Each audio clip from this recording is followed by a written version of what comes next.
the bottom toolbar of your Zoom. This webinar is being recorded and will be made available for future viewing on the ATA website, that's americantelemed.org, and on ATA's member-only community ATA Connection. All right, I'd now like to turn this presentation over to Shannon O'Toole, Business Unit Marketing Leader at Philips.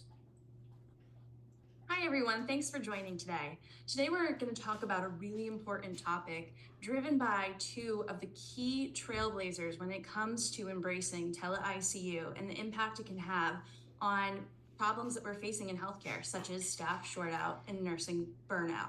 So I'm joined by Ashley and Amy, who are going to take us through what they went through on their journey and the lessons that they've learned about the power of resiliency and how we can make it a part of care delivery. To level set us and to get us started, let's talk a little bit about what those major challenges we're facing within healthcare are today. At Philips, it's our purpose to help our healthcare community provide better care to more patients. And we know that that comes at a cost, and that our customers and our community, like the VA, are having trouble and they're having challenges when it comes to staff shortages. Now, I suspect if you've joined this webinar, you're acutely aware of what these challenges are and what we're up against as a community, a healthcare community, going forward in the next several years. To put a fine point on it, it's estimated that over 400,000, there's a nursing shortage of over 400,000 RNs in the US by the year 2027. And this is a global crisis. We'll be short of 13 million nurses globally by the year 2030. So not only are we missing the people, the caretakers that we need, but we're also suffering from operational inefficiencies that come with not having the right amount of staff, or having staff that is facing this extreme burnout, lack of integration, lack of highly trained staff, duplicated efforts in care and delivery, and the ability and the trend we're seeing of nurses just giving up. And that's something that we're going to talk about, and Ashley and Amy are going to take us through what can be done. To give you a little bit about a background about them and their organization, did you know that the VA has the largest integrated TeleICU in North America?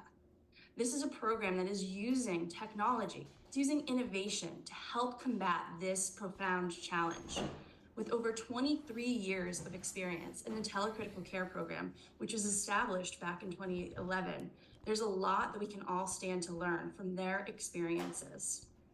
We have a total, or the VA is covering a total of more than 1,400 ICU beds, which are being monitored by virtual nurses like Ashley and Amy. And they're going to talk to us today about what they've learned and help motivate us and help us really understand how burnout can be something that's not just overwhelming, that's something that you can manage, or your teams can manage in your care delivery settings. So with that, I'll turn it over to Ashley. Hi everybody, welcome. Thank you so much for joining us today. I would like to start by thanking the ATA, Philips, and the VA for allowing us to present our story. Amy and I have both been working at the VA TeleICU, which is also called the Telecritical Care Remote ICU. We use those interchangeably for about 5 years. We came from another TeleICU. Amy has over 20 years of bedside critical care experience, and I have over 10 years of bedside critical care experience as well. She was mostly in cardiac and I was mostly in medical. But we have been through a lot, and we are excited to be able to share our story with you. We are here to talk about burnout in nursing, specifically transitioning from the bedside to virtual nursing. And we do have a couple of objectives today, but you might be wondering what it is that we're going to be telling you that's different than maybe other webinars on burnout or articles that you've read are different. And what we really want to focus on, what we want you to take away from this is that it's really important to create spaces for nurses, safe spaces to discuss what we've been through, and spaces to come up with our own creative solutions. I reference TikTok a lot and Instagram Reels during this presentation because it is a space that nurses have found to talk about what we've gone through, and they make it funny, but it's also very real and very cathartic for a lot of us. So again, thank you for joining us. And next slide. So just to start with a quote, now, if you had told me this quote when I first started nursing many years ago, I would have argued with you, but now it really hits home, and you're going to see why in a few slides. But it seems that the very traits that make you a good clinician, dedication, responsibility, motivation, conscientiousness, and attention to detail, also increase your vulnerability to burnout. Next slide. So what is burnout? What are we talking about here? And immediately, it's a state of emotional, mental, and physical exhaustion caused by excessive and prolonged stress. So if you've ever worked in healthcare, if you're a nurse, if you know a nurse, you can see why immediately ICU nurses would experience burnout. Every day is excessive and prolonged stress for us. It's often triggered by a discrepancy in your expectations and what's actually happening. So for me, I experience this quite often. Everybody's has heard the story before, and I'm excited to share it with you. But I had a patient that he had been recently decannulated, so they had taken his trach out. They had sent him off into the wild, where he proceeded to choke on a piece of chicken nugget. They brought him into our hospital, where we did save his life. We trached him, and he woke up. And he was very angry. He was writing to me that he was very angry because he wanted me to go to Popeyes and get him more chicken. I did try to explain to him why this was not going to work. And he decided to escalate that by throwing an IV pole at us. Now, I expected him to be grateful for the care, and I was wrong. And that was very difficult, trigger one. And then trigger two, when I explained the situation to my coworkers in administration, I thought I was going to get met with, well, are you okay? Do you need us to call security? What do you need from us? And instead it was like, why didn't you de-escalate the situation? What could you have done differently? And that's the example of emotional, mental, physical exhaustion that happened. And that was just within 45 minutes of that day. And I had to continue on with that patient and my other patient and helping my coworkers throughout the rest of the day. So you can see how easy it is for burnout to affect any nurse, but especially in ICU nursing.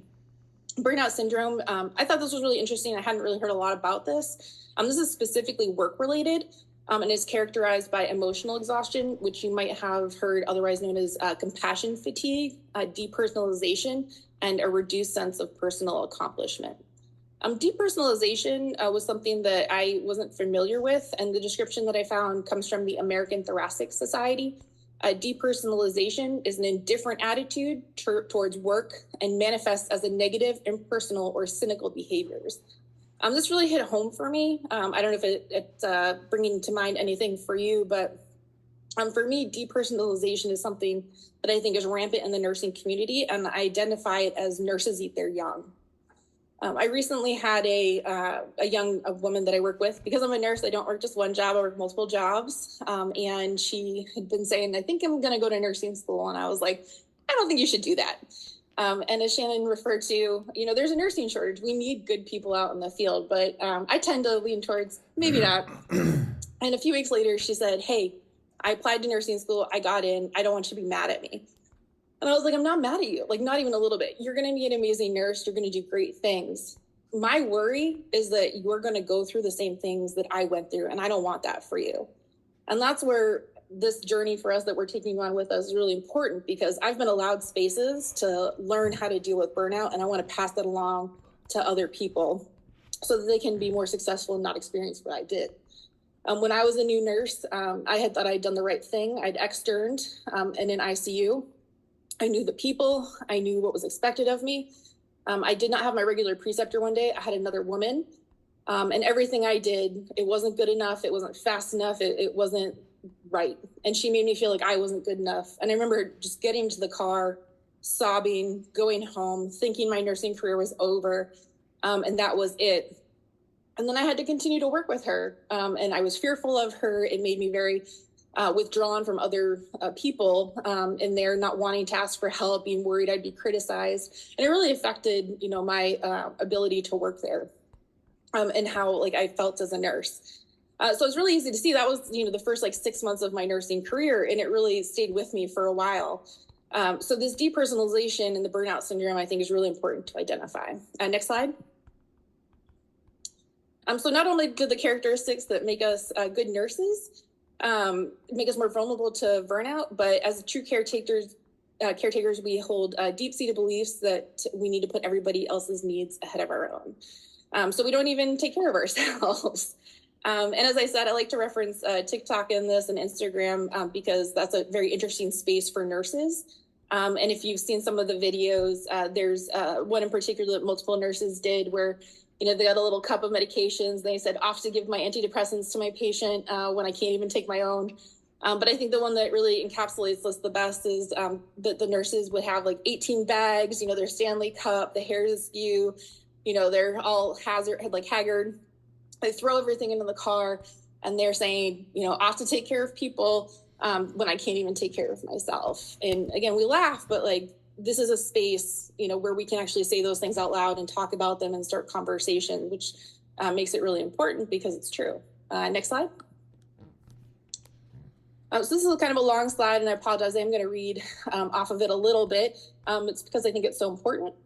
This information comes from the VA Whole Health website, and it talks about the aspects of burnout that apply to healthcare workers. The desire to offer service can lead to a certain degree of self-deprivation, as we just talked about. We don't take care of ourselves. This can not only lead to compassion fatigue, but a sense of entitlement. And I thought that was really interesting because if you've ever had a few shifts, I'm super guilty of this myself, where you have a really tough assignment and say, your patient family members aren't nice, or your patient's really difficult, or you just don't feel like you haven't eaten lunch, you don't go to the bathroom. And then by day 3, you decide, I'm not helping anybody. I'm not covering anybody's lunch. I'm not helping anybody. I'm not going to get your blood. I'm not drawing your labs. Like, you can fend for yourself. It's not fair. And we've seen this a lot. So it's really interesting to equate it with burnout. And really trying to understand and give space again for people to talk about what's going on instead of letting it build up. The constant sense of wanting to offer excellent care can lead to an obsession with appearing invincible. So perfectionism. So it allows no room for mistakes, but we know that it's important to address our errors in a safe way. But if we don't have a safe space for doing this, it just gets worse and keep it inside and you don't tell. And then we can have poor patient outcomes and poor nursing outcomes. The intention to be competent and reassuring can lead to a sense that a clinician should have more control over outcomes than is actually the case. So metrics and quality measures, as great as they are, can actually contribute to the idea that we should be doing more for patients. And I just don't know how realistic that is in the ICU setting. How many patients have you come in where even though the care may be futile and you could be doing more for a compassionate way to deal with the patient and family, but you actually end up doing all of these interventions that only stress everybody out more. There were many nights that I went home wondering what more I could have done and what I could have done differently, and lost sleep over it because of this, when in reality, there wasn't anything else to do. Most of the time I didn't tell anybody how I was feeling or ask them what I could have done differently because, again, like, we're supposed to be perfect, and that's just not the case. And then when I did ask, nothing anybody said ever helped me. And we're going to talk a little bit about that later, especially as we transition from the bedside to virtual nursing. And then compassion can foster isolation. So regularly witnessing suffering can lead to emotional dissociation if you're not able to cope effectively. I was never taught how to cope effectively. I remember sitting in one of my first classes in nursing school and being told by the teacher to look around because they had chosen all of these people because in their essays they had shown the most empathy. So knowing that we were more empathetic, that maybe we felt a little bit more, had gotten us in the door, but then there was really nothing to help keep us safe that was taught to us. So we didn't learn those healthy coping skills that we really needed, which is, again, what I want to pass along to all those new nurses out there and hopefully keep them in the workforce. And then you've really got to think about, now we're talking about dissociation, depersonalization, and then isolation. So, these are happening to your coworkers. This is happening to the people around you. And again, we're talking about how we can create spaces where we can start identifying these and reaching out to people. Next slide. I don't think that there's anything that I'm going to be able to tell you about prevalence that you don't already know, except that it's bad out there, guys. It's really bad out there. When that nurse was really mean to me, my first nursing, should I have gotten out then? Yes, I should have. I should have quit and I should have gone to learn to dance, and I could make millions of dollars on TikTok doing all the fun dances that they do. But I decided to stick with it. And I got burnt out as a result. But I also got my emotional support coworker, Amy, who you'll be hearing from soon. So it was all worth it. But critical care health providers have one of the highest rates of burnout syndrome. Nearly half of the workforce has symptoms. Interestingly, if you ever head over to the OSHA website as well, nursing is in hospitals is one of the most dangerous things that you can do. It is more dangerous to be a nurse in a hospital than it is to work in construction and manufacturing. Exposure to illnesses and injuries, as well as the stress, does not help anything. Next slide. And indeed, nurses also have some of the unhealthiest lifestyles due to the stress and the fact that we take care of everybody else before we take care of ourselves.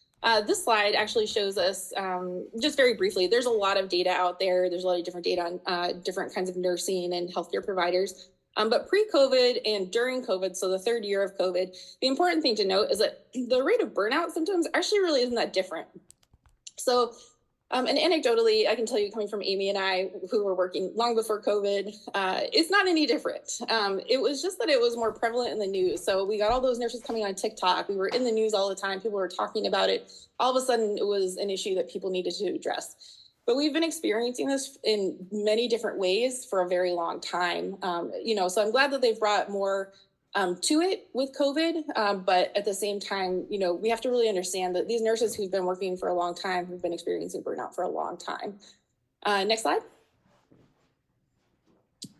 And again, this is probably not news to anybody, but it really does just illustrate just how important it is to address this. Again, we're going to be going into a greater nursing shortage. We are going to be needing more nurses, and it's going to be so important to make sure that they are taught the coping skills. If you're talking to me, I can't hear you. Sorry. You're going to see things like post-traumatic stress disorders, substance abuse, suicidal thoughts, excessive stress, obviously, and it can lead to high blood pressure, type 2 diabetes, vulnerability to other illnesses. I know that we all have stories, even prior to COVID, of coworkers who have gone down this route as well, and it's always been difficult to see, and we really felt helpless as to what we could do for them. And if that wasn't enough to convince you, it's also associated with reduced quality of care, lower patient satisfaction, increasing errors, obviously, and higher rates of infection and mortality for patients. So it's something that we really need to address, and it's something that I think with virtual nursing, we really can. So next slide. So why are you here listening to me talk about it? Why am I talking about it? So this topic is, if you haven't already guessed, very personally important to me. I started in healthcare when I was about 21. And again, I wasn't taught any of the coping skills or information that I needed to protect myself. And I didn't know about burnout, and I didn't know how to identify those symptoms. I didn't know how to put names to them. But as the years ticked on, all I could really realize was that ICU nursing was really taking a mental and emotional toll on me. If you asked my family, they would say the same thing. When I moved from bedside to TeleICU, they would say, you're so much less angry, you look so much better, it's so nice to be able to have these conversations with you. And so when I was in the ICU, I ended up in a medical ICU, and I had multiple traumatic encounters for me. The one that really broke me was that I had a young nurse pass away. And I didn't know how to deal with that. In fact, for a long time, I feel it really negatively affected me. So I did what the rest of my coworkers were doing, which is they were leaving. So I decided that I needed to just change my environment. And once I was out of the environment, everything would be fine, right? That's what they were doing. That's what I'll do. And I actually felt really lucky. I got this opportunity, a call from the TeleICU. Hey, do you want to come over here? I didn't know what it was. I had no idea. I really wish that I had one available to me when I was a new nurse. I think it would have really helped. But I went over there and I was like, this is great. I'm in a different environment. I'm going to be fine now. But life was about to hand me a very difficult lesson to let me know that that is not how you deal with burnout. Burnout is dealt with building a resiliency muscle. So I was working one night. It was me and a physician. I had 75 patients. At the change of shift, a patient had coded and was intubated and brought up to the ICU. I was like, there's nothing, there's no labs, there's no orders, there's no anything. I call over there. And again, I've got 75 patients. This nurse is busy too. She's like, we're working on it. It became really clear that they were under-resourced, understaffed. And it turned out that there was a really socially complex situation like the one I had dealt with, where this patient had worked at the hospital. So it was especially difficult for them. We put in orders, we helped as much as we could, but it just increasingly got worse overnight and the patient ended up passing away. It was very difficult for everybody. And it was only on my periphery because I had 75 patients to attend to. But one of the things that I could have done was that I could have supported this nurse. And she did, in fact, call me when everything had settled down. And she said to me, you know, is there anything that I could have done differently? Is there anything that I could have done so this patient could have lived? And everything inside me that I had held together and thought was getting better just by changing my environment just cracked right open. I don't remember what I said to her. I really hope that it was something helpful and something that she took away, but nothing anybody ever said to me helped. But I realized in that moment that I had an opportunity as a virtual nurse, as a virtual support system, that I could offer the things to these nurses that were not offered to me, but I didn't know how to do that. But in this space that I was given, I finally had the opportunity to learn. Next slide. So Amy and I are kind of taking on this little journey with us as we learn that. We're both very lucky, worked in the TeleICU. Amy is fantastic. She is probably part of the reason that I was able to become resilient and to pass this along to other people. Things changed for us as we transitioned from that TeleICU over to the VA. It came with its own set of challenges. We were joining a group of established nurses, older nurses with a lot of experience, older nurses who'd had a lot of bedside experience and who had experienced a lot of burnout, even if that's not something they could identify. We were also in Baltimore. Their main core was in Cincinnati. So not only were we going to be remote nursing and all our nurses were going to be far away, we were the only 2 members in Baltimore. Everybody else was established in this core in Cincinnati. So we started by really creating our own space in Baltimore, where, you know, if you throw a bunch of nurses in together, they may not have one thing in common. They might have different football teams. They might have different political views. They might tell you, like, you know, that they don't eat the same things. They might not agree on anything, but you will always bond with another nurse over the trauma that you have experienced. I was actually on a plane home from Massachusetts back to Baltimore, and I sat next to a woman who just kind of looked at me, and she was like, "Are you a nurse?" And I was like, "I am." We talked for an hour and a half. We bonded over our experience. We had no shared experiences, but we bonded. I was like, "I'm never going to see you again." I gave her a big hug at the end of it. It was wonderful.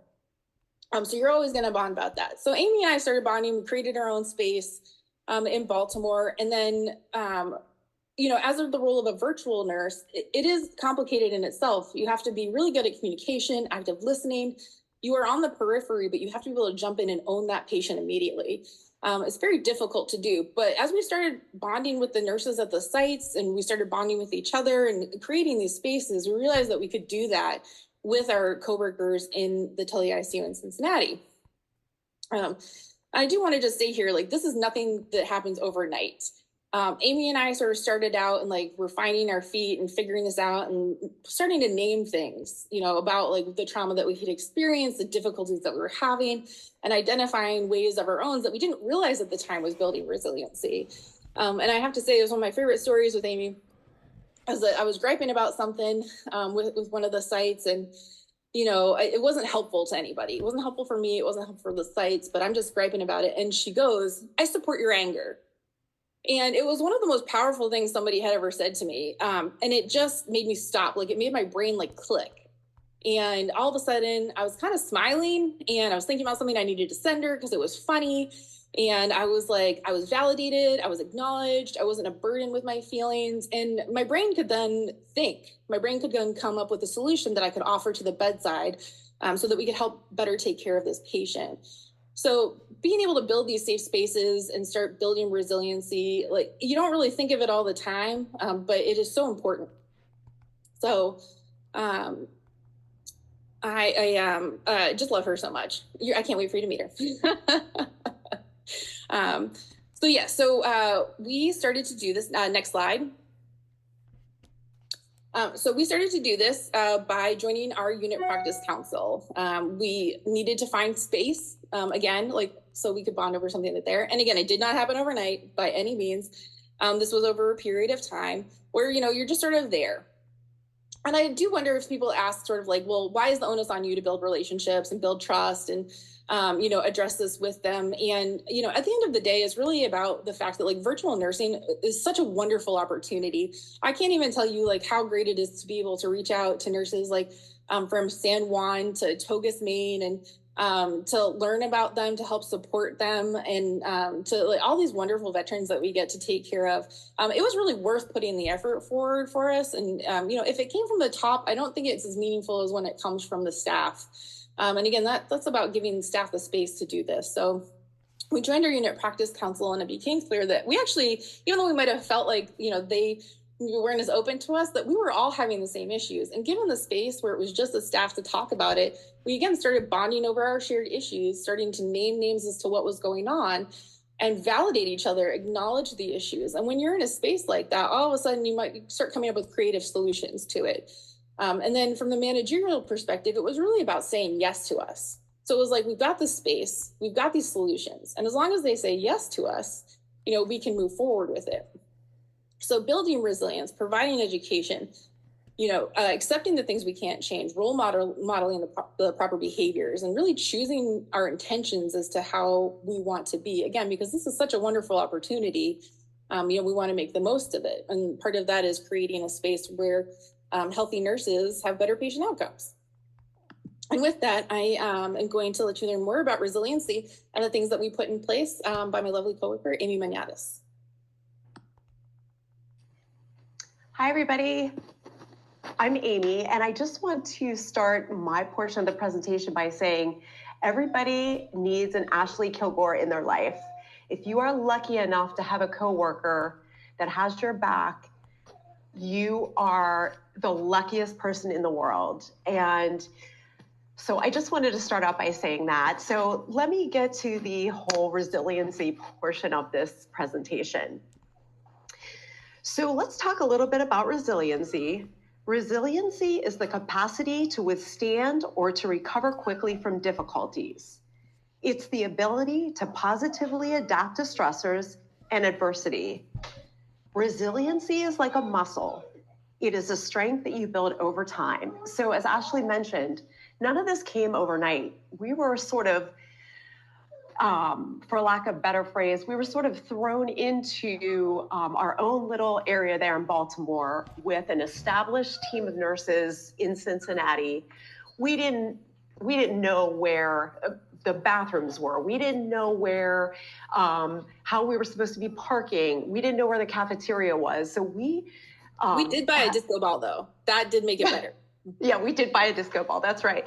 But we had to navigate the basic things before we could even go ahead and start taking care of patients. So that sort of gives you an idea where we were coming in. So not only an established group, but hey, does anybody know where the bathroom is? So that was part of our, I can do this. I don't have to do this by myself. I have a buddy here that we can work through this with. So being resilient does not mean that you will never experience stress or adversity, but it empowers you during difficult times, and it increases your capacity to manage stressful situations. Next slide. So how do we strengthen our resiliency muscles? As Ashley mentioned, we can start with self-care and prioritizing our physical and mental well-being. I have to say that having somebody there that has your back makes the difference. And the situation where Ashley was angry, to have somebody say to you, I see your anger, I validate you, it's okay. Really, I feel like refocuses your mind and then lets you take a step back for a minute and allows you to reframe your perspective. And I think if you ever have a coworker that validates you and says, you know what, it's okay. This is an upsetting situation. I'm really angry about this. Nobody's listening to me. Or we're so understaffed right now. How am I going to even get through this night? It's okay to speak up and say, I'm not okay right now. I need a minute. To have somebody validate that for you is so empowering. I hope you all have somebody like that. Or if you're willing to be able to say it. I've never given a report in the TeleICU where I haven't been able to say, I really struggled with this last night. And the response is always, I'm so sorry you went through that, or I've struggled with this too. I never would have been able to do that at the bedside. But because of the space that we've been able to build there, we can talk about these things, and it is really helpful. So yes. Yeah, and we actually are in a good, we're actually in a good space there in the Baltimore VA because it's just the two of us. We work night shift, which is an off tour. And there's a lot of challenges that come with just being on a night shift, by yourself. So again, to have somebody there with you really helps you navigate those times where you're by yourself and you don't have somebody there to say like, hey, I'm not okay with this. Having that safe space really means a lot. So continuing with the whole resiliency, let's find meaning in every day and in helping others. We can practice gratitude and seek opportunities that provide moments for growth and improving our sense of self-worth. We can develop realistic goals and choose our intentions for a positive change. And speaking of change, we have to know what we can change and what we can't change. Be sure to check in with yourself, think about your outlook and how it affects your situation, and prioritize healthy relationships and know when to seek help.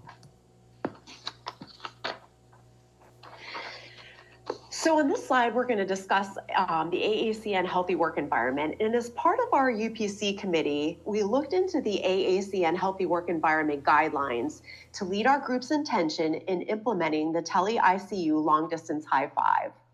We can't do anything without evidence-based practice. It's not in our nature. Right, exactly. So evidence-based, it comes from the top. AACN Healthy Work Environment is the standard that we practice. So while we wanted to make this our own, we wanted to ensure that we were using, as Ashley said, evidence-based practice. And we used the AACN Healthy Work Environment Standards as a template for our education and activities. There was a lot of change happening during this time because if you think about it, this was at the height of COVID, really when all this took place for us. So there were changes coming left and right from one shift to the next. Sometimes you just didn't know what you were walking into. And while it would have been nice to collect some pre and post implementation data, we felt that it would be difficult for the staff to only rate changes based on our interventions. So we never put a pre or post test out to say, oh, what did you think about this before or after? We really just wanted to show the staff that they were worth committing to. And regardless of what the data showed, we wanted them to understand that we had their back and that we appreciated them being there. Next slide. So this was great, building a healthy work environment. So this was one of the small things that we implemented. So we polled all the staff and we asked them for their call names. And so what we did was, we said to everybody, like, what do you want us to call you? Everybody was assigned a call name. And so when we would go ahead and communicate, maybe say at the change of shifts. So I am a Top Gun fan. I absolutely love Top Gun. My call sign was always Charlie because I love Charlie from Top Gun. She was tall, she was well educated, and she was just, to me, I emulated her. And so I always wanted to be Charlie. And so we had some other staff members who were Maverick or, Goose or things like that. And some of the other funny ones. It really set the tone for the conversations. Yeah. If you had to have a hard conversation with somebody, you could be like, listen, Nana Banana, we need to sit down and talk about your documentation. It sets a great tone for what you're going to be talking about already. Or somebody had a story with it. So it's like, they'd be like, this is my call sign. And then you get to learn something fun about them. So it was a great way to get to know people and to create good environments. Again, creating that fun space. Yeah. A lot of people took on call names that sort of represented their hobbies or something that they absolutely love. So apart from it being funny, it was also it was a conversation starter. Why did you pick this? Does this represent something? Some people said no, but other people were very willing to tell you share a little story about it. So it was really great. Sometimes at the change of shift, somebody would reach out and be like, hey, did you get my report? And I would text them back, 10-4 Maverick, over and out. So again, the camaraderie that it created, it broke a lot of tension sometimes.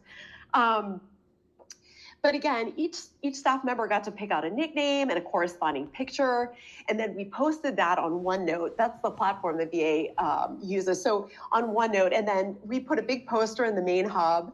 Other things that we did, we sent out some monthly education, we provided some weekly challenges, but staff recognition was really top of our list there. We really wanted people to feel free, even as Ashley said, if it was a tough conversation, to sort of break the ice a little bit there. And then these next few slides, we're just going to go through some of the other types of staff engagement that we chose to pursue. Okay, next slide. So part of the healthy work environment includes staff engagement. And so this was an example of monthly education and challenges that we put into practice. And we provided some coaching and ideas about how to practice gratitude.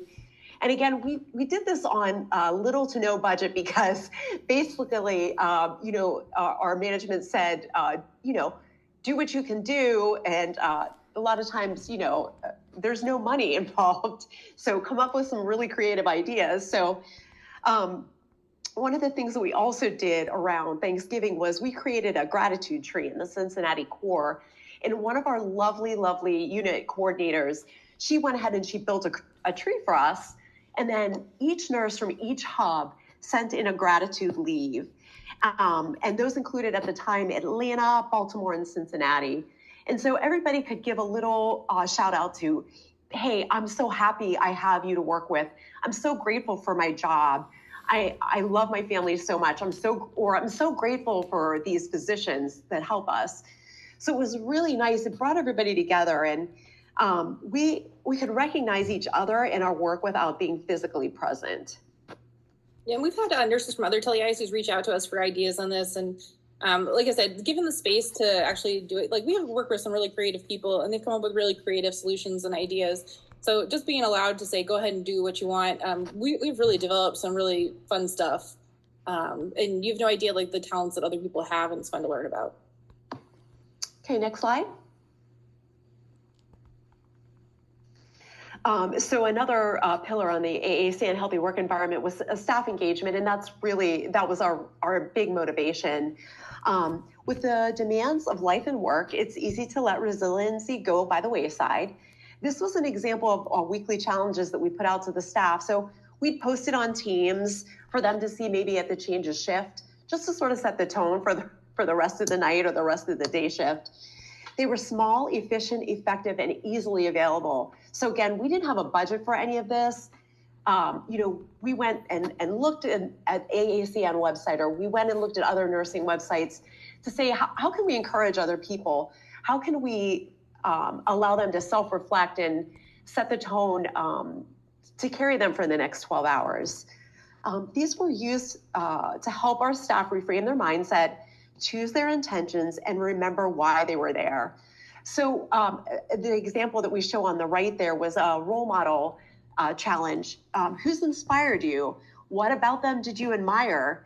And what can you do to be a role model for others? Because one of our main goals, one of our main objectives was that we wanted to try to get away from that, the established nurse devours the new nurse. We wanted to make it a welcoming environment, and we didn't want some of the new staff to feel like, oh man, these people have been here for a while, they've already formed a group. We wanted it to be inclusive, and we wanted to make sure that everybody was feeling welcome. Next slide. Again, with staff engagement, as we increased our engagement with the staff, they engaged with us more as well. One way to build resiliency is to seek occasions that provide opportunities for growth and to improve sense of self-worth. Again, although we didn't collect pre and post engagement data, the more we engaged in transparent communication, the more we received positive staff feedback, which resulted in supporting some staff initiatives. When staff would bring us ideas, we would advocate for them and support them in whatever way we could. It was really cool. The more we did for them, the more like they would just do on their own. Like they'd make bookmarks for the little free library or bring in like candy pouches for people on holidays. Like, even though we didn't collect that data, we were really seeing the results of our efforts, manifest itself, which was awesome.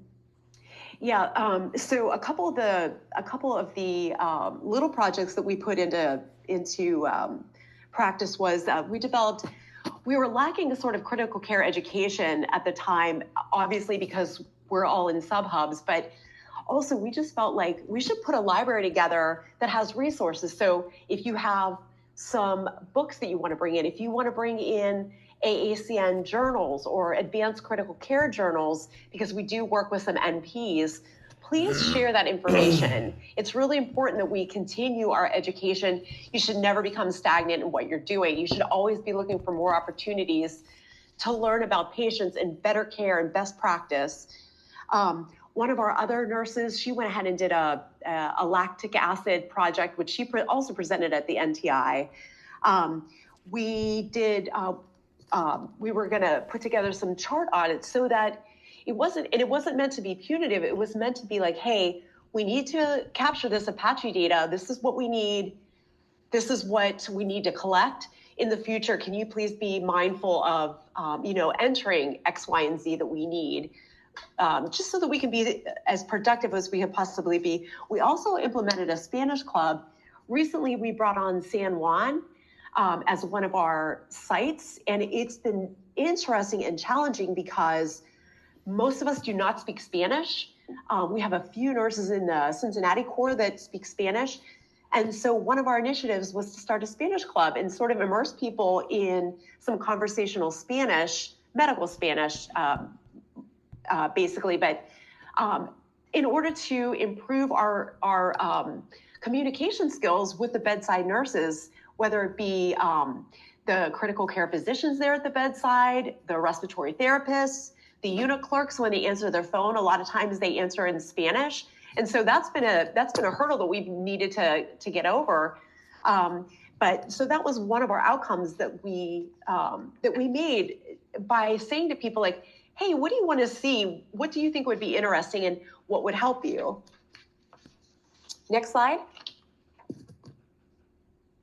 And again, healthy work environment has been a big push for us. And we work with the AACN very closely with our healthy work environment pillars.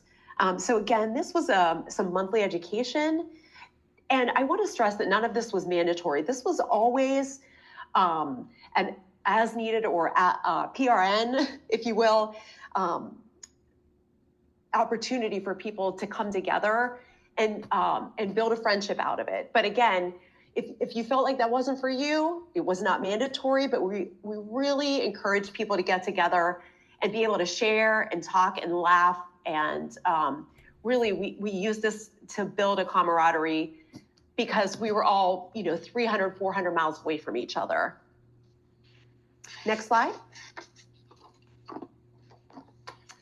And monthly education. So this was a project that I took on because, again, I really felt like that during COVID, we were lacking because we were so focused on COVID. So again, we'd come in for one 12-hour shift, and these would be the guidelines for taking care of our COVID patients. And then 24 hours would pass, and we'd come in, and then there'd be another set of guidelines. So everything was so fluid during that time, and I felt like a lot of the critical care education that we should be receiving on whatever other topics there were was really going to the wayside.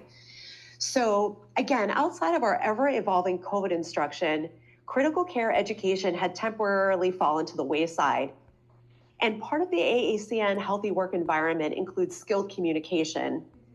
I felt that if I could do my part by offering a no obligation monthly journal club, we could really bring this pillar to life. The articles that were chosen were AACN journal articles that were relative to our patient population.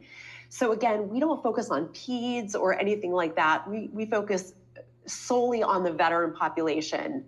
A lot of PTSD, a lot of alcohol withdrawal, a lot of COPD, CHF, things like that. Some oncology sometimes falls to us. Sometimes transplant patients come in. So we sort of need to have that wide-based knowledge. And so again, we chose these articles from AACN journals. And each month I would present a 10 or 15-minute PowerPoint presentation. Ashley would go ahead and send out an email invitation to our staff to join. And we would also record these presentations so any staff member could access it at any time. And because we were on night shift, Ashley and I are permanent night shift, we chose 2 a.m. to present our PowerPoints. And that was because at the time there was a little lull at 2 a.m. and we felt like this is a good time to capture our nurses or our unit clerks at that time to give this little presentation. Plus, it sort of broke up our workflow and a little bit of the monotony that we were feeling at that point. We received such positive feedback, and eventually other staff members requested topics that they wanted to present. So we actually would put that out to the nurses and say, hey, if there's anything you want to present, please, you can be the guest speaker for that month and go ahead and take that and make that yours. Next slide, please. I don't want to interrupt too much because I know we're short on time, but don't let her fool you guys. I made her do that. I had to push her to do it every time. But again, she did a really wonderful job of creating like a safe space to talk. And what would happen is because we worked with so many experienced nurses, they would be like, well, what do you have to teach me? You know, and that was our opportunity to invite them into our space, be like, you teach us, like, come on, join. And they would join and we would all laugh and have a good time and learn about something super fun. So I know that journal clubs and education can be a real challenge, but letting it be a staff initiative is really helpful. Yeah, I'll get moving here. So this again was just another way that we provided staff recognition. Birthdays, we would make up personalized memes. We would send a lot of kudos out, again, using those call signs, just a way to thank the staff for just showing up for their shift that day and letting them know how much we appreciate them. Next slide. Amy and I talked about how, you know, when you leave the bedside and it's been a really traumatic environment, like that doesn't leave you. And that like when you're going to work the bedside, you might be like tachycardic and have a panic attack, like going into work. And people just don't appreciate you for just showing up sometimes. So that's what we wanted to say to everybody. Like we understand, we validate that, we acknowledge that, you know, and thank you for being here. So. This next slide is just an example of some things that we did for Nurses Week. And again, you know, everybody was burnt out. Everybody was tired of the pizza parties. And so this was a way that we came up. We invited everybody to put in a personalized recipe, which was super fun. And then Ashley and one of our unit clerks, they made these beautiful aprons for everyone. I'm sure you can see that they were nicer in person. The picture does not do them justice. Yeah, and we did have a little bit of a budget for this. Yeah, and we also sent out these Happy Nurses Week, you know, again, just to acknowledge everybody and say, we have been through hell, but we appreciate you so much. We got some really interesting recipes too. It was so nice, and everybody loved them. And everybody had a story with whatever recipe they sent in. There was a story about like their family history, why it was important to them. So it was a way for everybody to get to know each other. Except for the moonshine one, which I had to actually check with to make sure it was legal to add. That was super fun to learn about people that they were doing that at home. So just, you know, for your information, if you're going to do this, we did get permission. Yeah. Be careful. Okay, next slide. This is just a quick PSA for second victim training. It's through the VA, but it's also nationwide. I highly recommend if you get an opportunity to participate in the learning. You don't have to participate in being in the group, but nurses are the second victims, whether it's workplace violence or it's your patients who you know, are very sick and code and you get attached to them and something happens. You know, anything that happens, errors, whatever, it acknowledges who we are, what we do, and the trauma that we experience. And it gives you the science behind how to help someone. It was so eye-opening to me. And I didn't use this for a nurse, but I used this for a patient the other day who was having a panic attack. And I was, you know, able to initiate some of these things and then explain to him, you know, why they help and help him to you know, get back to himself. So it's so important. I highly recommend it. Next slide. So we didn't collect any data, but AACN did. So it turns out that if you do in fact initiate a healthy work environment or any aspects of the healthy work environment, that your staff will experience lower moral distress and increased benefits. And your patients will get better care. Next slide. And if you initiate any aspect of a healthy work environment per the AACN data that they have collected, you will see improvements in all of these aspects. And the one I'm sure that everybody's hoping for is, look at that, 40% higher appropriate staffing when you have a healthy work environment. When you appreciate that people show up for work, they do show up for work, and they're not terrified to come into work.